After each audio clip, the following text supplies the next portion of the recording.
go. That was royally obnoxious. But all right, we are live about 8:30 p.m. Eastern, 5:30 p.m. Pacific on Wednesday night. Hope everybody's having a nice evening. We decided to do a little bit of a pop-up show because Rob decided earlier today that he had some stuff he wanted to talk about in advance of tomorrow's WTS show, so that we can focus that agenda on other items. But there was some stuff that Rob, you said you really wanted to talk about in the baseball sphere. So Yes. Yes. without my further yapping, I'll give you the floor here. What's on your mind I as training yeah. approaches? I yelled at Brandon about this the other day, and I'm gonna yell at you about it on air now because I hate this.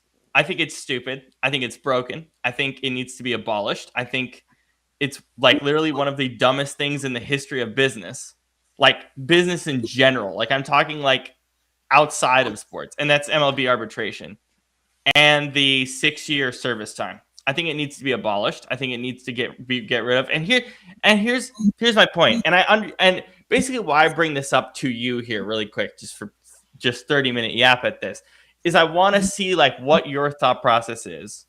Okay. Do you think it's applicable, and how would you change it? What I'm about to say.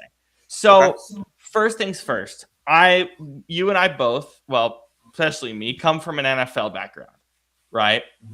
That's our background.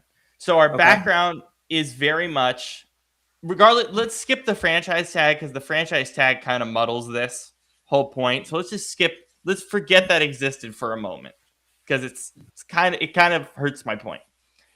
Rookie contracts in NFL are very simple. You picked at a certain pick. If you're a first rounder, you get 4 years plus a 5th-year team option. So essentially 5 years of team control. And then you can go be a free agent, do whatever, right? Very, very simple process. You get paid a certain amount of money based on what you're picked.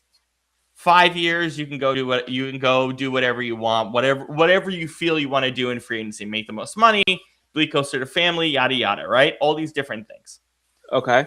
All right, so my problem is baseball, I think, needs to copy that system in some way, shape, or form. Because arbitration, to me, is the most disadvantaged system for players and agents. It's incredibly disadvantaged. Essentially, what it is instead of having some rookie minimum that could scale up depending on performance, or you could figure that out in some way. Basically, my proposal is to do the same thing in MLB. 4 years with the 5th-year option. Hell, you could even do 5 with the 6-year option if you wanted to. Figure out the money in some way and how it works with minor leagues. I don't know. You can help me with those finer details because I don't know.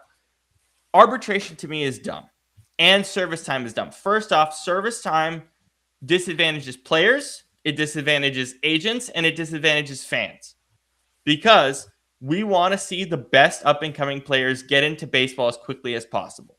If a player is ready for baseball, like MLB baseball, he should be called up immediately without any concern of this guy will leave in 6 years and we want to meddle with the service time and this, that, or the other, which is the reason why guys don't get called up. You could be smacking AAA and never get called up because you have this service time clock plan the team has created for you. No, I want those guys up here when they're ready to go. If the team believes you're ready to go, get up here. No excuses. Get up here. Then with arbitration, I think it's stupid because first off, it's all based on statistics. You have no idea what the player does in the clubhouse, anything. It literally doesn't matter to these guys with the teams and arbitration. It's all about numbers. Did you produce at this level? What is like basically the player and the agent says, I want this amount of money. The team says, no, you deserve to be paid much, much less than you deserve. Then we go to an arbitration court that's like flipping Judge Judy. What is this, 1972? To decide a player's money? To decide what they deserve? No, that's stupid. No, it's incredibly dumb because basically all you're doing is you're creating red tape. Red tape so that teams are creating this system for red tape just so they can pay guys less money who deserve more money. I don't care if it's 2-3 million more. These guys are young kids. They deserve to get what they're worth. And that's why I'm saying do something using the draft formula, add some incentives for OPS. Jesus, I just spit. I'm so freaking upset about this. OPS, ERA, do something, but make it a baseline system that advantages everybody, that gives the players a route, that guarantees them a date in free agency without this 6-year time. Let's put it at 6 years still, but you know when you're making free agency, you know how much money you're making year after year. The team knows how much money you're making, and then you can go into free agency at a specific year without any worries whatsoever, and you can make as much money as you want. Baseball has way too much money flowing around to disadvantage players and agents of the money they deserve under team control. It is unbelievably stupid. I don't understand why nobody has said this. I hope this gets fixed in the CBA. We need to get rid of this system entirely. It's red tape that all it does is advantages teams for no reason when players deserve to be making the money they deserve. And on top of that, the players that are ready for MLB ball deserve to get called up immediately and get them ready for MLB ball. Like, make it a process where if you're ready, 100% ready, you get called up like this. No red tape, no question, you're in. Let me know your thoughts. So, first off, thank you for sharing that because you said some really interesting things, and I'm glad that you shared that. I think a lot of people don't sometimes either bring up or they don't have the depth of. I shouldn't say they don't have the depth of knowledge, but they. I think you articulated it and detailed it in a way that goes a lot to a more fundamental level than some people have. You said a lot of things I agree with. You said a lot of things I don't agree with. So first off, excuse me. Um, yeah, like you said, there's a big issue the last several years as uh, teams have been more prospect huggy and teams have been more prone to uh, delay players' debut and call ups to get that sixth year of control or seventh year of control, whatever. And I think that and we've seen teams or the league try and combat that in some different ways, where it's along the lines of, you know, if a guy is rated a certain way, or if a guy gets this, that, or the other, he, he gets the team gets incentivized rather. So I think that you, you can we can split hairs over how legitimate of an effort that is because some people think that that's kind of a half-assed attempt. Real quick, buddy Carson Shear is tuning in. Carson, hope you're doing well. Hope you're enjoying the Pistons season. But so, and again, you talked about the 6-year clock, and I think basically to go to your point on that, because we don't have a lot of time, so I'm going to try and be as concise as I can. To go to your point on that, I think basically what you're looking at is what seems to make the most sense to me is a player either signs a player signs as an international free agent, a player gets drafted, whatever. Their 6-year clock or 7-year clock starts that day. That's a good thought. That's a good thought. I like that. Yeah. That's my thought because again, there's nothing saying that a team can't extend them if they want to keep the guy longer. If a guy gets to year 3 and they're like, "Oh, we don't want to lose this guy in 3 years," you extend him. That's the cleanest way that I see to address what you're talking about. Because, but again, sorry to interrupt. But again, and this is also where it's difficult as the international players. But I'm also advocating for a rookie baseline contract because I think that I'm not sure what you mean by rookie baseline contract. What I mean is, and this is where it gets tough because like the MLB draft doesn't include the international thing. What I mean is have it like in the NFL where you have a money with incentives for certain things, like let's say you're first overall, right? First overall, let's just throw out a number. You're first overall in the MLB draft. You sign the contract, you get paid $15 million per year. You get paid 25 if you make certain incentives. Yep. And have that go for 6 years. So these guys aren't disadvantaged with money. They don't have to go to the arbitration and say, I'm worth this, and the team says I'm worth that. It's just a baseline. Back up. I do want to emphasize this point, okay?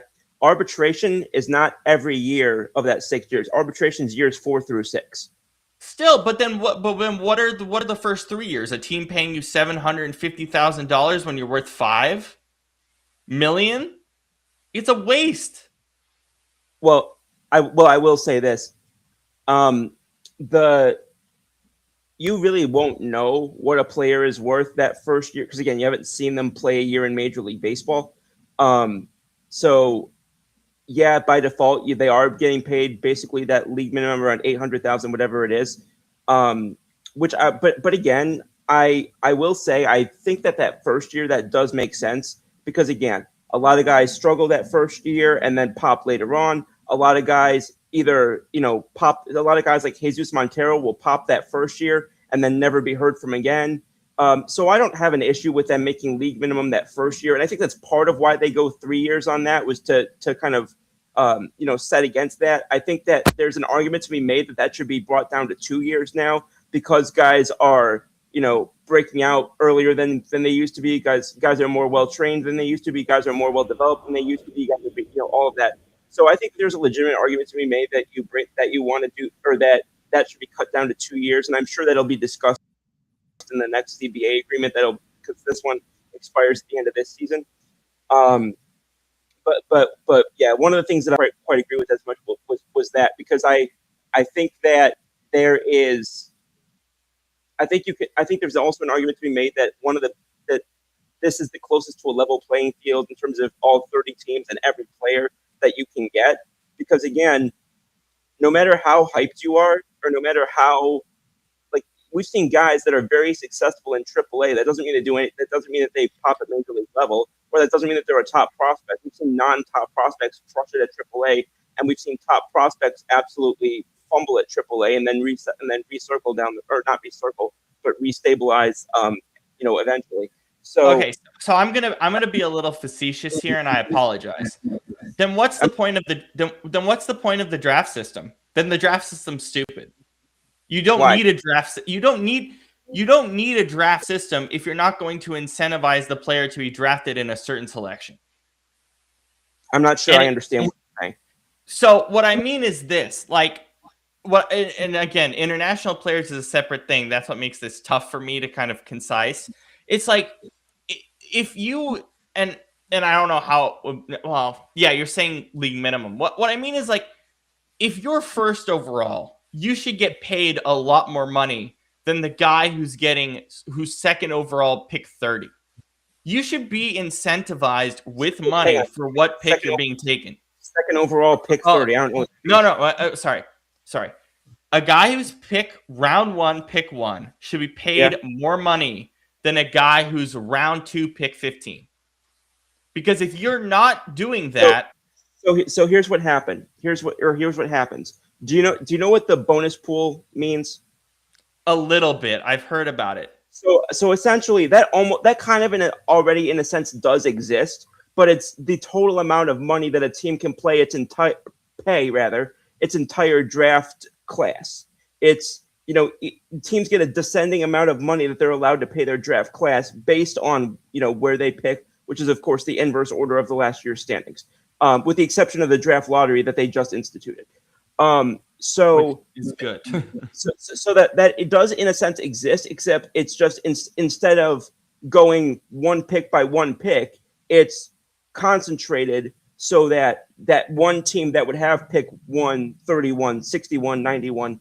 Well, it's not quite that because you've got the compensatory picks at the ends of the first few rounds based on free agents leaving and whatever. So they do really, in the sense of how it actually, what the end result is, they do really have a system that does very much what you're saying. It's just structured differently, but it has a lot of the same outcome because again, you got the descending order, and it's to pay the entire draft pool. But then you got to keep in mind as well, you can't trade MLB draft picks. So every round, the team that picks number one will pick the first pick in every round anyway. So it has you don't have draft trading. Has essentially the same effect. That's correct. You don't have draft trading. Correct. That's ridiculous. I don't disagree with you, but I'm saying based on the way the system is set up right now, what they have in place does a lot of what you're saying. No, and I understand, but I hear what you're saying. Just for, I guess the best way I can frame this, Scoop, is coming from someone who's like into like football, football, basketball, hockey, any other sport with anything contract basis.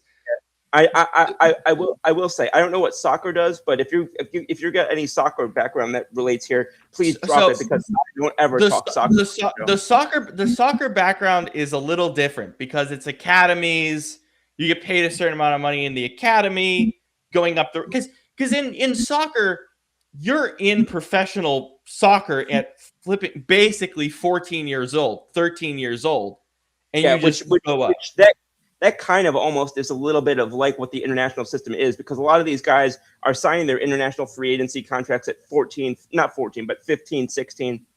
Right. And so and by the way, you can be so good at a young age that you can go to the Premier League. Like we're talking the top of the creme de la creme of club football. You can start for one of those teams. You can start for a Manchester United, a Man City, a Chelsea, an Arsenal. You can do that at 16 if you're that good. You can do that at 16 and be professionals. I don't know what the actual specific age number or age requirement is, if there is one, but I will say I'm pretty sure the youngest Major League Baseball player I've seen debut was at 19, and that was former national and current Phillies outfielder Bryce Harper.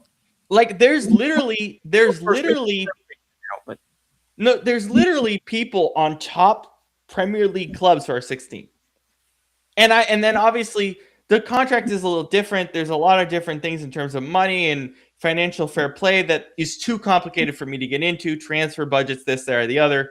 That I know you've been trying to learn on Football Manager, which I go cross-eyed after playing that game for a half hour. I know, but so soccer is much different. It does align with baseball a little bit. Sometimes it does, sometimes it doesn't.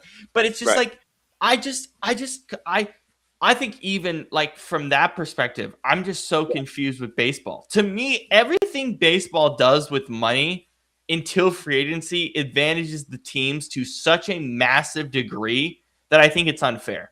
That I think it's borderline illegal, honestly, in terms of the wider business sphere. But well, okay, so again, in that macro sense, I don't disagree with you. I just disagree with some of the individual points you've made to back that up.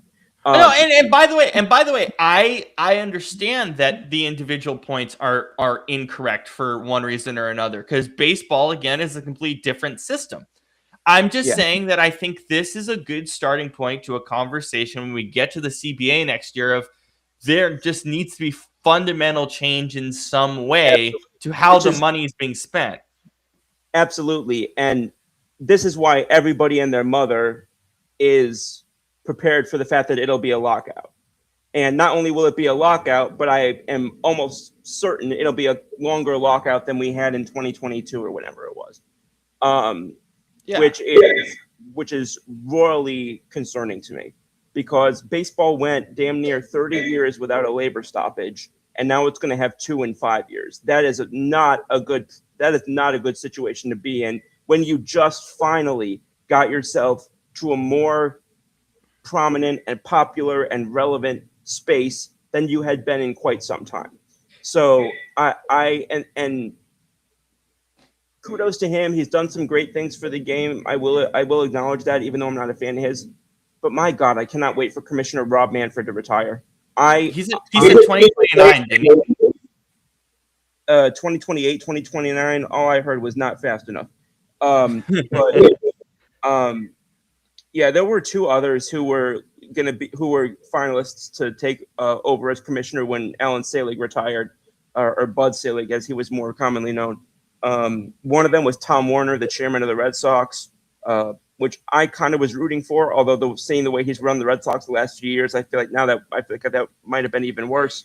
At one point, people thought Joe Torre could potentially be the person. I think he could have been really good, but he never really showed an excessive amount of interest in doing so. Yeah.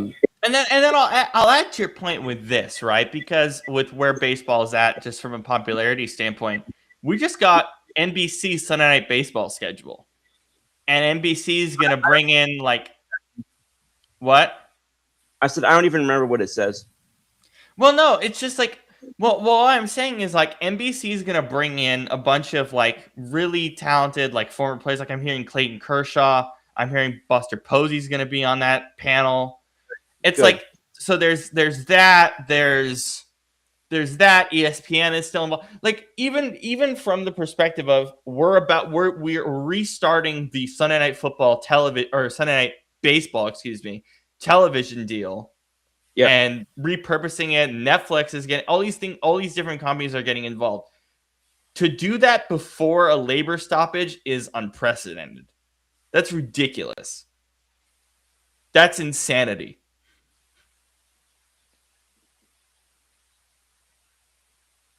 But that's all I got. I just think it's insanity. But hey. Yeah. I mean, I don't have a strong pardon. I don't have a strong opinion on that area in particular, just because there's so much going on right now, and there's so much posturing going on right now, and so much of the slow offseason that we've seen thus far has been directly tied in some way or indirectly tied in some way to the impending expected lockout next season and labor stoppage next season, and it's pissing off a lot of people. But we're having this conversation because we're pissed off about it. But of course, as it always is, there's buck passing by the Players Association. There's buck passing by the league. Both of them are at fault as per usual for different reasons. There are people who say that it's all on the players. There are people who say it's all on the league. Both of them are wrong. It's both. It's both. And, I'm very much a believer that when owners start to make more money collectively and record amounts of profit collectively, that owners or that players deserve to share in that. I am 100% in agreement behind that. That being said, at the same time, that being said, at the same time, I think when you start to see non-elite players making $40 million a year, $50 million a year, and that obviously, in order to fund that leads to things like concessions and ticket prices going through the roof. And now we're starting to see all this bullshit, with things like exclusive streaming for certain games and certain series and whatever, so that, you have to be able to get, Eucalyptus 103 television in order to be able to get to watch the Yankees play the Dodgers on Saturday night. And luckily, that game's going to be on NBC next year. So not everybody wants to pay $14.99 a month to get one game, and then hopefully remember to cancel the free trial 3 days later while they're working a 9 to 5. It's a cluster, and I am pissed off at a lot of people in this situation. I think that a lot of people have really done whatever they can to in the media and to kind of posture the media to frame the light on themselves in the most forgiving way possible and the other side in the most oppositional way possible, which of course, what else is new? That's how politics works in business. Well, in general. But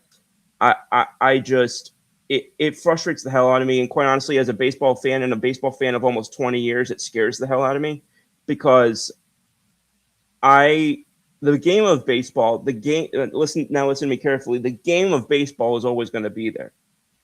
The Major League Baseball, I'm very concerned about what it looks like on the other side of this. Oh, and I think so too, because I think baseball, as you rightly articulated before you finish up here, I think the part of the reason I bring up the new TV deals and all these things is like, well, okay, I'm not sure how likely of a scenario this is, but if we go through the 2026-2027 season with no baseball whatsoever, what does that do to the zeitgeist for people like me who are just like casual fans still learning baseball, What's not thinking zeitgeist? about baseball What's for a year? what's zeitgeist? I thought that was a ghost. Zeitgeist, the way I framed it is like people who are like involved in something, kind of like, I don't think that's the right phrasing, but like we're Well, involved in sports culture, here's right? see, here's the thing. Where they are fortunate is that there's not another major league really going on simultaneously with them. They're not competing most of their season with the NFL, with the NBA, with the NHL. I don't know when MLS is playing.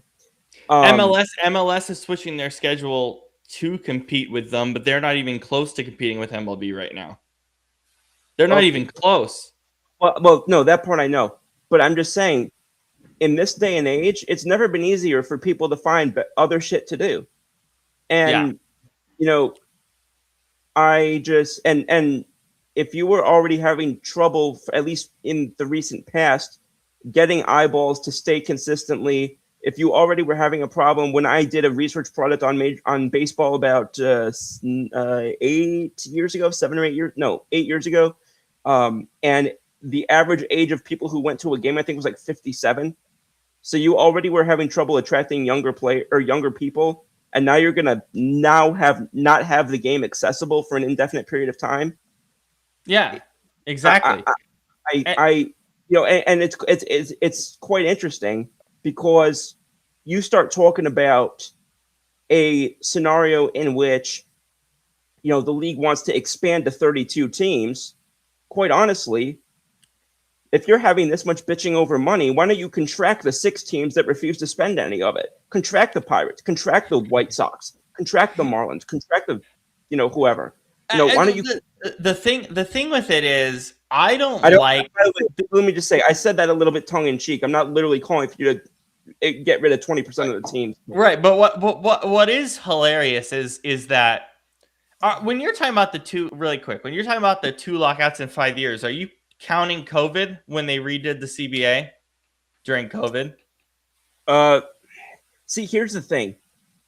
I have trouble remembering that full sequence of events because I know that we were supposed to. I know that we missed the 2020, like the until the last 60 games that we played. Right. And we were on track to miss games at the beginning of the next season, and we didn't end up missing by the skin of their teeth, even though both sides were really pissed off at each other when they came to that agreement. Right. And everything really got stunted until like 2 weeks before the season was supposed to start. But Right. and that was in the So beginning of, I'm pretty sure, 2021. That's right. what would make sense from a So timing standpoint. so what happened is when COVID happened, this is in every CBA in all of sports. Yep. It's called in like, it's something called like an emergency. It's something like a worldwide emergency clause of some sort. This is in every CBA, which Yep. basically means that if there's a worldwide emergency, which there was in 2020, the CBA goes null and void. They have to rip it up and they have to do it again. So every league did it again. And I remember baseball took their sweet time trying to get that thing done. And then of course That, they did it that was again the year later. that was a pain in the ass. That was a nightmare. Each of us were getting more and more pissed off by the damn day. Yeah, so it's like, and I remember, yeah, they had to restructure it again the year later because I think maybe But there was something where it was only a 1 year. I don't even remember, but that's part of my point. And kudos to the ones that are starting to spend a little bit of money. Like your the White Sox got Murakami and one thing or another. But if these teams are going to keep up their recent trends, send the Colorado Rockies to Atlanta Thrashersville. Send them to the send them to Nordiques. Utah. Send them to the Nordiquesville and whatnot. Send them Yeah, the way of the dinosaur. And if you want to have 30 teams or 32 teams, put up the opportunity for there to be bidding from new owners who actually give a damn. and who actually Sure. express plans Interest in and baseball. Yeah. lay out plans that show, hey, look, we know if we're not stupid that we can go to places where there is interest in baseball, where we can draw a profit and can't put a freaking possible winning team on it. Obviously, you can't guarantee that you'll win, but you can at least guarantee that you'll show your fans that you give a damn enough to try to win. Yep. All right. Well, that's all I got, Scoop, because I got to head out. But that was sweet, man. Good 30 minutes on baseball being Absolutely. dumb. Absolutely. All right. And for those, there are a few people on right now. Thank y'all for tuning in. Nikki and Carson were in the comments. Appreciate y'all. Nikki says, "Can Dallas have your defensive coordinator, please?" No. And I look forward to seeing y'all tomorrow. Rob, you and I will be on with our buddy Brandon.